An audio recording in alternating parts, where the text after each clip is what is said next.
Money mule scam. ఈ scam Telangana వ్యాప్తంగా పెను సంచలనం కలిగిస్తోంది. కరీంనగర్లో తీవ్ర కలకలం సృష్టించిన ఆర్బీఎల్ బ్యాంక్ మ్యూల్ అకౌంట్ల కేసులో పోలీసులు నిందితులను అరెస్ట్ చేశారు. అయితే రిమాండ్కు తరలించే ప్రయత్నంలో కోర్టు ఆ నిందితులకు స్టేషన్ బెయిల్ మంజూరు చేయడం చర్చనీయాంశంగా మారింది. ఈ సంచలన కేసులో పోలీసులకు కోర్టు ఎందుకు షాక్ ఇచ్చింది? Let's watch this story.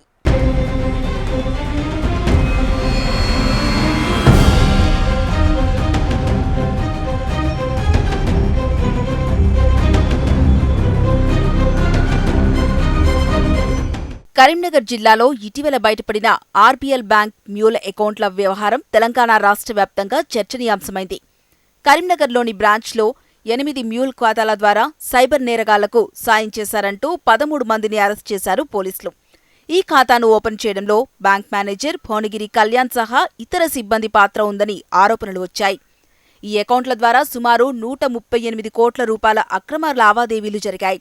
వీటిలో 125.80 కోట్ల రూపాయలు ఆర్బీఎల్ మ్యూల్ ఖాతా ద్వారా, మరో 12.25 కోట్ల రూపాయలు వర్చువల్ అకౌంట్ల ద్వారా జరిగాయని పోలీసులు గుర్తించారు. ఈ డబ్బు సైబర్ ఫ్రాడ్ ద్వారా వచ్చి చైనా వంటి దేశాలకు హవాలా రూపంలో మళ్లించబడి ఉండొచ్చని పోలీసులు భావిస్తున్నారు.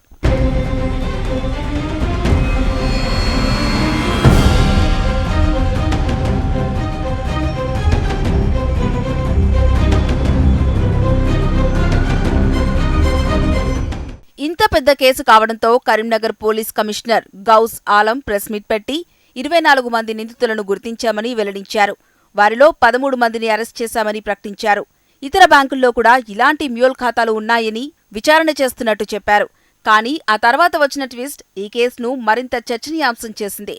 పోలీసులు రిమాండ్ కోసం కోర్టుకు వెళ్లగా కోర్టు ఆ రిపోర్టును తిరస్కరించి స్టేషన్ బెయిల్ ఇచ్చింది. గతంలో చిన్న లావాదేవీల కేసుల్లో కూడా రిమాండ్ ఇచ్చిన కోర్టు ఇప్పుడు ఏకంగా 138 కోట్ల రూపాయల స్కామ్ కేసులో ఎందుకు ఇలా చేసిందన్న సందేహాలు వెలువెత్తుతున్నాయి. డ్రాఫ్టింగ్ లోపాలా లేక ఆధారాలు సరిపోలేదా అన్నది ప్రస్తుతం చర్చనీయాంశమైతోంది. అయితే కోర్టు మాత్రం బ్యాంకు నుంచి ఫిర్యాదు లేకుండా ఎలా కేసు ముందుకు వెళ్తుంది అంటూ పోలీసులను ప్రశ్నించినట్టు తెలుస్తోంది. ఏది ఏమైనా 24 గంటలు గడవకుండానే నిందితులు బెయిల్పై బయటికి వచ్చేయడం అందరినీ విస్మయానికి గురిచేస్తోంది.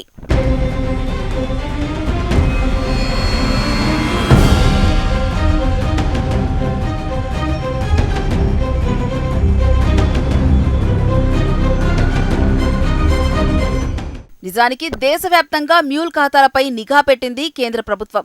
తెలంగాణ పోలీసులు ఆపరేషన్ క్రాక్డౌన్ 1.0లో రాష్ట్ర వ్యాప్తంగా 208 మందిని అరెస్ట్ చేశారు. దాదాపు 1888 అనుమానాస్పద మ్యూల్ ఖాతాలను గుర్తించారు. ఇందులో భాగంగానే జగిత్యాలలోని కేడీసీసీ, గాయత్రి బ్యాంకుల్లో సోదాలు జరిగాయి. ఇప్పుడు కరీంనగర్ ఆర్బీఎల్ బ్యాంక్ సిబ్బంది సహా మరికొందరు అరెస్టయ్యారు.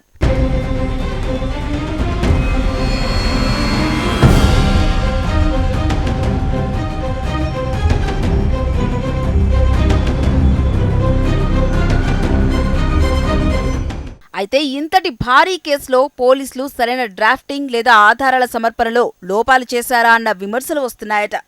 అయితే ఈ ఆరోపణలు ఖండిస్తున్న పోలీసులు సరైన ఆధారాలు, డ్రాఫ్టింగ్తో మరోసారి కోర్టుకు వెళ్లబోతున్నారట.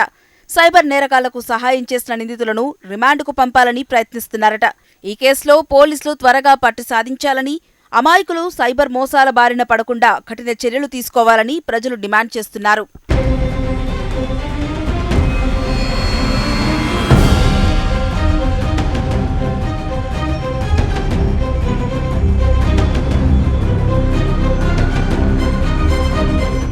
ఇంతకీ మనీ మ్యూల్ స్కామ్ అంటే సైబర్ నేరగాళ్లు దొంగిలించిన డబ్బును మీ బ్యాంక్ ఖాతా ద్వారా బదిలీ చేయించి మిమ్మల్ని చట్టపరమైన చిక్కుల్లో పడేసే మోసం.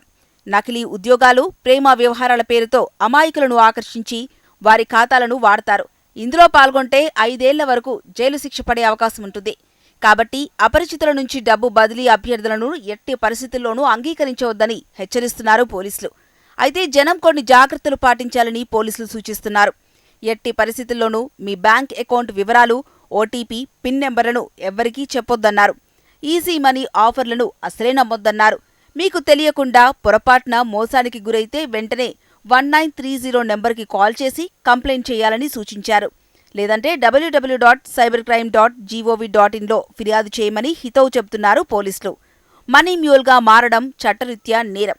మీ ఖాతా స్తంభింపజేస్తారు. అంతేకాక మీరు మనీ మ్యూల్ చేసినట్టు నిర్ధారణ అయితే చట్టపరమైన చర్యలు తీసుకుంటారు.